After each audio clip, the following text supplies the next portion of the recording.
सुमन की आंखों में आंसू भरे होते हैं और वो अपने पिता गिरधर से बार बार एक ही बात कह रही होती है। बाबूजी, मैं अभी शादी नहीं करना चाहती हूँ। मैं फौजी बनना चाहती हूँ। इस देश की सेवा करना चाहती हूँ। एक बार फिर सोच ले सुमन बेटी, ऐसे अच्छे रिश्ते हम गरीबों के घर में बार बार नहीं आते। तेरे बाबूजी बिल्कुल ठीक कह रहे हैं। मेरी बच्ची, तू तो जानती है, रोजी रोटी कमाने के लिए तेरे बाबूजी दिन भर सड़कों पर भूखे प्यासे रहकर रिक्शा चलाते हैं और घर का गुजारा चलना ही मुश्किल है। और फिर आज के जमाने में अच्छे घरों में बिटिया का ब्याह करना बिना दान दहेज के नहीं हो पाता।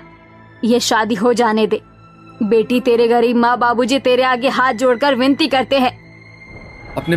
अपने माता पिता को हाथ जोड़ते हुए देख सुमन ने हाँ कर दिया और फिर उनकी शादी धूमधाम से होती है।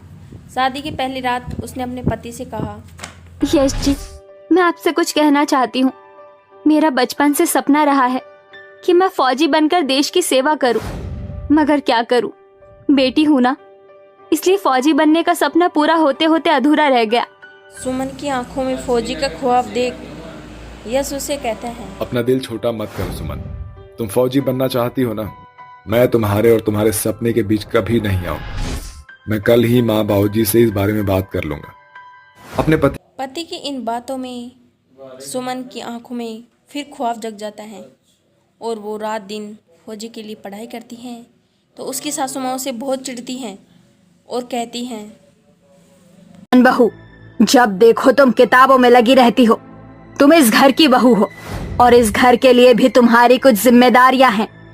तुम्हारे रहते हुए भी मुझे इस घर का काम करना पड़े तो क्या फायदा तुम्हें इस घर में बहू बनाकर लाने। सास की बात सुनकर सुमन घर के कामों में लग जाती हैं और वो दिन में घर का सारा काम करती और रात में सब सो जाने के बाद वो पढ़ाई करती थी। ऐसे ही दिन बीत गए।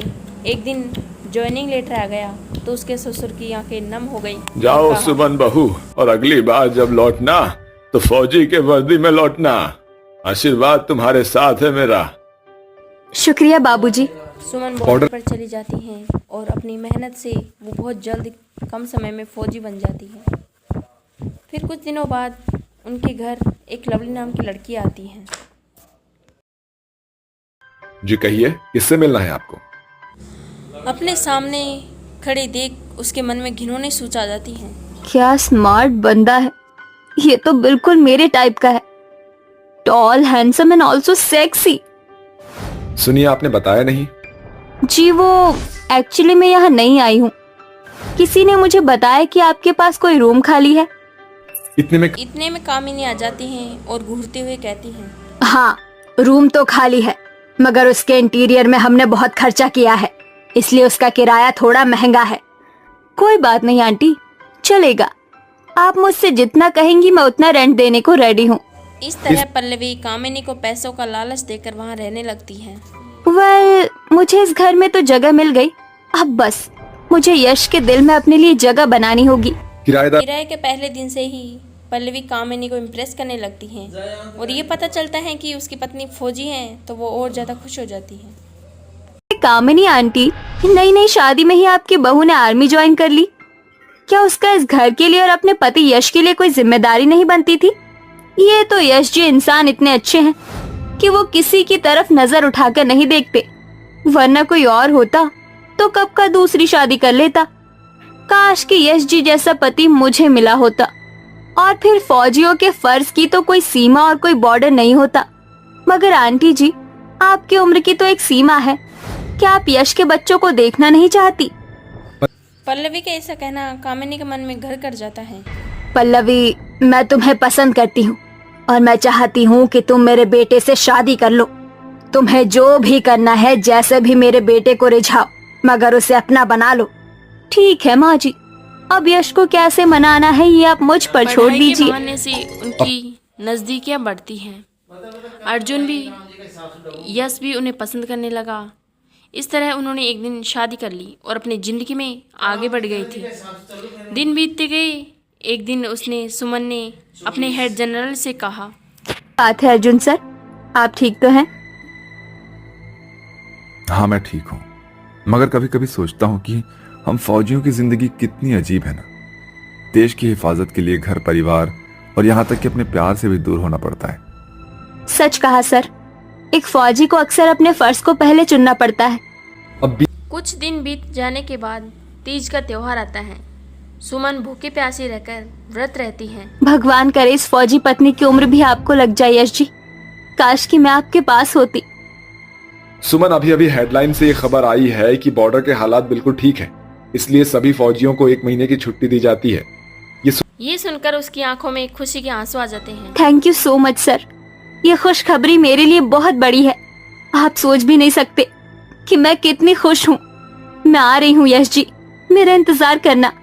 सुमन बॉर्डर को विदा कहकर अपने ससुराल आ जाती हैं। उधर यश पल्लवी को नई साड़ियाँ दिला रहा था तीज के व्रत के दिन। तो बताओ मेरे प्यारे पतिदेव, कैसी लग रही हूँ मैं? एकदम सेक्सी और hot. Thanks for the compliment, but don't behave like moody and flirty, क्योंकि मैंने तुम्हारे लिए व्रत रखा है और जब तक मेरा व्रत नहीं खुलता तुम्हारी दाल नहीं गलेगी। अब जल्दी से ये सिंदूर मेरी मांग में भर दो। रुककर एलेगेंट दस्ता खरीदती है। यश जी को लेवेंडर के फूल कितने पसंद हैं। वो ये फूल देखेंगे तो बहुत खुश हो जाएंगे। सुमन को चलते चलते 12 बज गए थे। वो खुशी से अपने कमरे की तरफ दौड़ी हुई जा रही थी। महीने बाद मैं मेरे पति को देख पाऊंगी। आज हमारे बीच की ये महीनों की दूरियां मिट जाएंगी यश जी। जैसे ही वह दरवाजा खोलती हैं और उसके गले जा लगती हैं। यश जी नींद में होता है और बोलता है, कहाँ चली गई थी तुम? यश जी, मैं सुमन हूँ।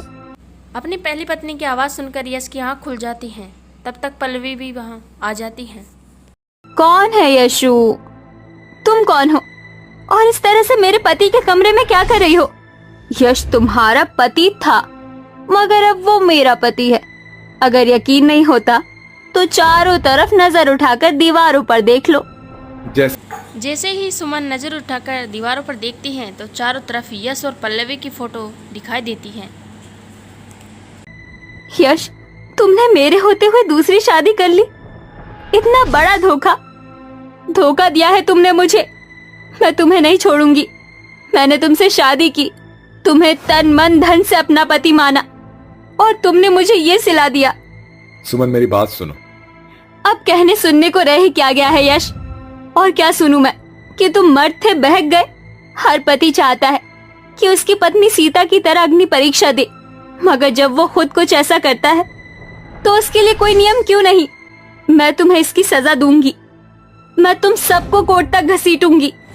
ये सुनकर हाथ से छूटकर नीचे गिर जाती हैं और वो हाथ जोड़कर माफी मांगती हैं। सुमन, मैं मानती हूँ कि उसने तुम्हें धोखा दिया है, मगर इस सब की सबसे बड़ी जिम्मेदार मैं हूँ। मैं यश को पाना चाहती थी, इसलिए मैंने तुम्हारे यहाँ ना होने के कारण उसकी जिंदगी में आए खालीपन और उसकी तन्हाई का फायदा उठाया। मगर अब मैं माँ बनने वाली हूँ। मेरे बच्चे से उसका पिता मत छीनो, मत छीनो।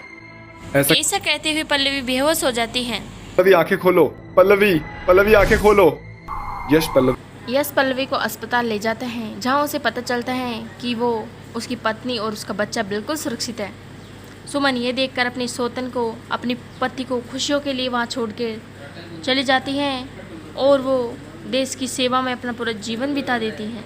वो अब भी यश का नाम का सिंदूर अपनी मांग में भरती थी, क्योंकि वे एक सुहागन होने के नाते फौजी का भी वायदा पूरा कर रही थी।